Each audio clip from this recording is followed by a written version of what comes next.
Welcome to ASRM Today Book Review, a podcast that interviews the authors who dive deeper into the field of reproductive medicine. Hello, everyone. I am Jeffrey Hayes, and today on the book review, we are talking with Beth Cavenaugh about her new book, The Power and Pain of Nursing: Self-Care Practices to Protect and Replenish Compassion. She is a certified hospice and palliative care nurse with over 25 years of experience. Beth, welcome to the show. Thanks so much for having me, Jeffrey. This is such a wonderful book, and I have so many questions, but I want to start with the main question. Tell our audience a little bit about your collaborators with this book. So MJ Murray Vachon is, she's actually my cousin, and she is also a dear friend, and we talk all the time. And when the pandemic hit and there was a lot of chaos going on, she and I were in very close contact. And she's a therapist, and she has a friend who wanted to collaborate with us on creating something to support frontline workers, primarily nurses, doctors in the field, CNAs doing huddles in the hospitals. Everybody has to do a huddle before their shift. And then her husband is Dominic Vachon, who works at Notre Dame, and he's a professor there. And he wrote a textbook on the science of compassion. It's called How Doctors Care. And Colleen Sweeney is the other collaborator. And the four of us got together and we started writing this program for hospitals.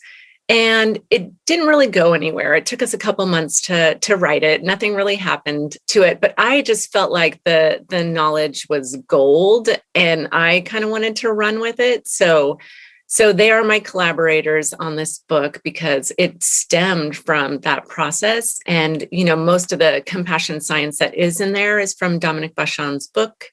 And a lot of the practices are from MJ Murray Vachon's clinical practice that she does. It's only a little 30-day guide for self-care practices. It's a really easy read.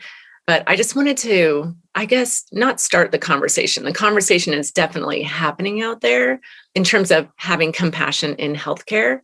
I guess I just wanted to make a little contribution towards that. Yeah, well, let me tell you, it's not little. It's a very large contribution, because I was talking with my wife about it, who's in therapy. And, she was just, flipping through it going, oh, that's great activity. That's great activity. That's great activity. So it definitely is much larger. Now, in this book, it's stated, if you want to stay grounded, be resilient, and maintain a compassionate mindset in healthcare and your home life, you simply must have self-care and mental wellness practices woven into, throughout, over, and under your life. This book aims to be your scaffolding. It will support you through the intensity of this work. Where did the kernel of this? It's dare I say philosophic, right? It's almost a philosophy of sorts. Where'd this begin for you? So as we were starting on this project that I talked about right at the beginning of the pandemic, I would write things about what I did as a nurse over my 25 years. And then Dominic Vachon would take it and he would have some nugget of science of compassion that actually went with it. And it actually dawned on me then that in my 25 years, I've just been kind of struggling to figure out how to be compassionate, how to actually enjoy my profession more, because I certainly tried walling myself off from other people's emotions and suffering. That doesn't work. and it's proven in the science of compassion that if you are compassionate, if you lean into empathetically resonating with somebody else's suffering, it actually helps you heal as a practitioner, and it helps you enjoy your job more. And then it has these amazing outcomes for the patients. If they feel like you are a compassionate human that really, truly cares about what's going on for them, they can have the energy to deal with their illness. They trust you more. They're more compliant with outcomes. So, as I was learning, I really was learning all this stuff not that long ago. It just dawned on me that this is really important stuff. And I've been working on it for a long time, and I continue to. So that's where it all started. I want to follow up then is positivity itself gets a bad rap often, certainly in American culture. And you remark at one point that you choose positivity. Right. You choose to be positive, which leads me to ask then, was it taught to you or discovered through trial and error? Well, for me personally, it's just an ongoing practice. I would say I'm a pretty positive person in general, but honestly, like I do have to work at it. And especially when you're in healthcare, when I'll speak for myself, I mean, working in healthcare, you're around so much suffering every day. It's really hard to stay positive. The job demands from being in healthcare are really hard, and it's hard to stay positive. So that's always my end goal. That's of course how I want to be and how I want to live, but it doesn't come easily for me. And so I do have to work at it, and it's just always my little carrot.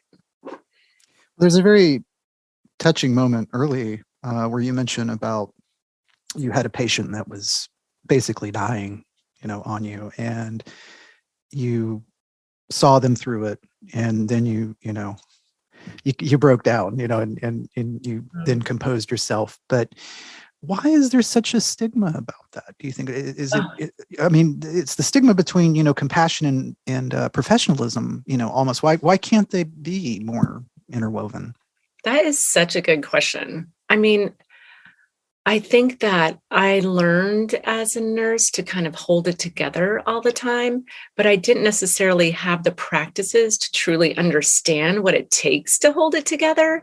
And by holding it together, I mean, now I feel like I would much rather break down after a terrible death of one of my patients and, kind of release that anguish that I feel. I feel for the patient. I feel for the families. The fact that I saw it myself, my own stuff with it. Now I'd much rather release that and integrate it into how I care for the families, afterwards. It's really hard. I mean, as a nurse, you're supposed to actually maintain a lot of composure throughout the shifts, of course. You're the one who is supporting them.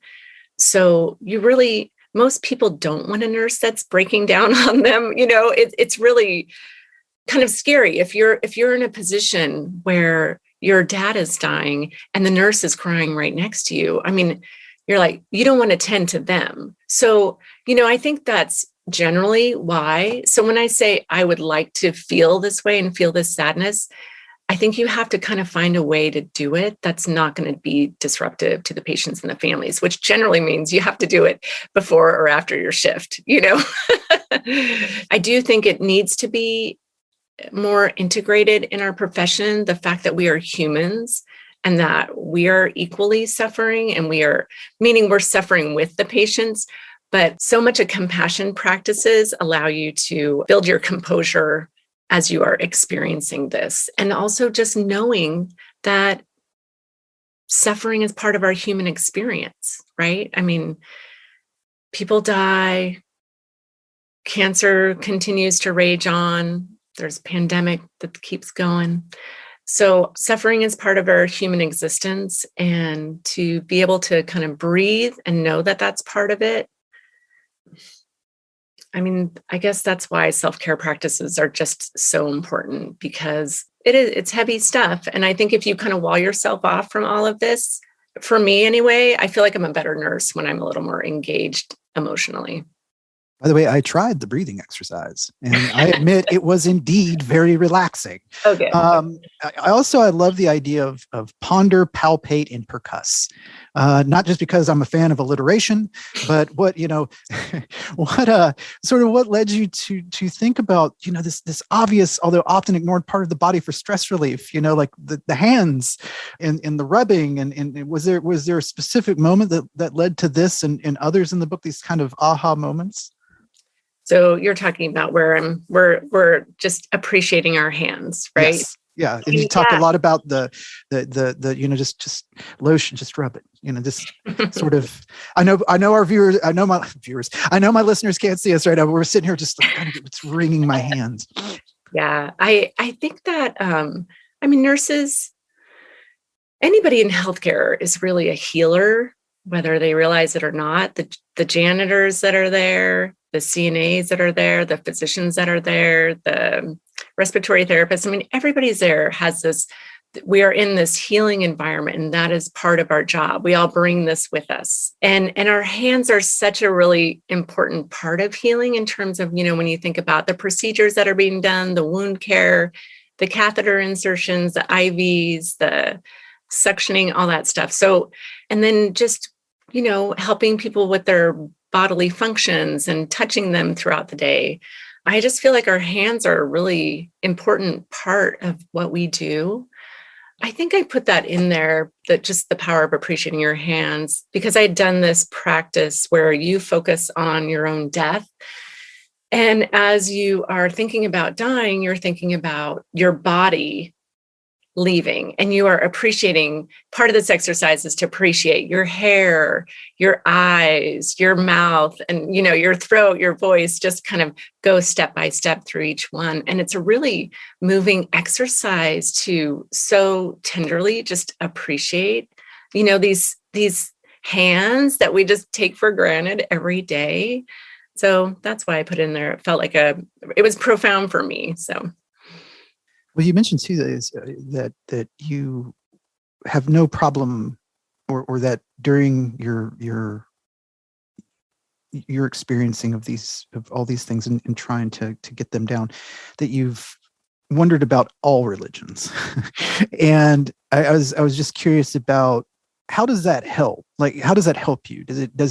Are you just sort of taking a lot of the ideas and combining them, or are you keeping them sort of compartmentalized? Are you talking about my own spiritual beliefs, religious beliefs? Yes. Okay.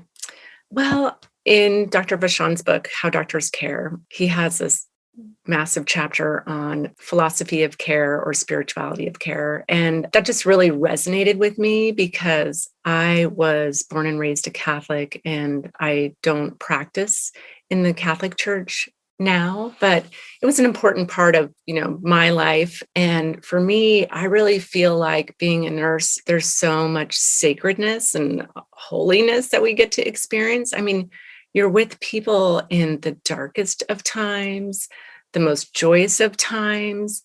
It feels like church on some level, right? I mean, we can get so much meaning out of this profession because we are deep in it on this journey with our patients. And it's an absolute privilege to be able to be with them. So I think I'm just overwhelmed by all the holy moments that I get to experience in my work. So religion, I have more of this kind of open sense of sacredness. And I think I incorporate it into my practice as a nurse, because it helps to give me meaning. It also helps me just to be a more engaged nurse and more connected with, how my patients and families are doing. We were talking a little bit right before we got on mic, and I said that this is a very cross-disciplinary book to me. And this is not, it's primarily for nursing, for palliative care. But the more I read it, the more it reminded me of back long time ago when I was getting my bachelor's in education, that, they used to say, journal, write down your feelings, every day, recant what's happened, so that when you go back and you review, you can fix, or amend things. This book you've contributed to and put together, it just seems to me to be, it could really be used by anyone. Like it could be so helpful to anyone just looking for help in the stressful, whatever their stressful, occupation is. Did you expect that to happen when you were drafting it, or did that sort of come about as it became more, along in the process? Mm-hmm. I think that we actually originally started, our project was more interdisciplinary. So I think it was pretty wide open in the beginning, and I honed it into nurses just because that's what I know and that's what was familiar to me. And I had all the stories that were nursey, but yeah, I definitely think it can apply to anybody. I mean, it's an easy read. I write how I talk, which is just simply conversational. And so anybody can understand it. It's not like there's any technical terms in there. So yeah, I do think it can reach a wider audience. I think I also like that it's specifically written about nursing stories and what nurses experience, because I do want other people to know what kind of goes on behind the scenes of a nurse and a lot of the feelings and the emotions that we may have, or at least for me. I know this is just my journey, but it's a difficult profession. And I think everybody is very aware of that now with the pandemic. And I'm glad that people do know. I also I continue to look around at the nurses that I work with, and I am just continually amazed at how graceful they continue to work through this time. So that was a very long answer to yes, I think this can apply to everybody. I completely agree with you on that. And as we were talking about, earlier, certainly COVID has changed the way that we look at nurses, hospitals, and the way of that sort of that relationship between, patient and care specialist and what that means, because, across the board, we begin to see how frail and fragile medical workers can be. And it's been quite a few years, I think, as everyone would agree. My guest today has been Beth Cavenaugh. We've been discussing her book, The Power and Pain of Nursing, Self-Care Practices to Protect and Replenish Compassion, available now everywhere you get your books. Beth, thank you so much for coming on the show today. Yeah, thank you so much for having me, Jeffrey. It's lovely chatting with you. Absolutely, as well to you. Please rate and subscribe to the show on whatever podcatcher that you use, whether that's Apple, Google, what have you. I am Jeffrey Hayes, and this is the ASRM Today Book Review. This concludes this episode of ASRM Today. For show notes, author information, and discussions, go to asrmtoday.org. This material is copyrighted by the American Society for Reproductive Medicine and may not be reproduced or used without express consent from ASRM. ASRM Today series podcasts are supported in part by the ASRM Corporate Member Council. The information and opinions expressed in this podcast do not necessarily reflect those of ASRM and its affiliates. These are provided as a source of general information and are not a substitute for consultation with a physician.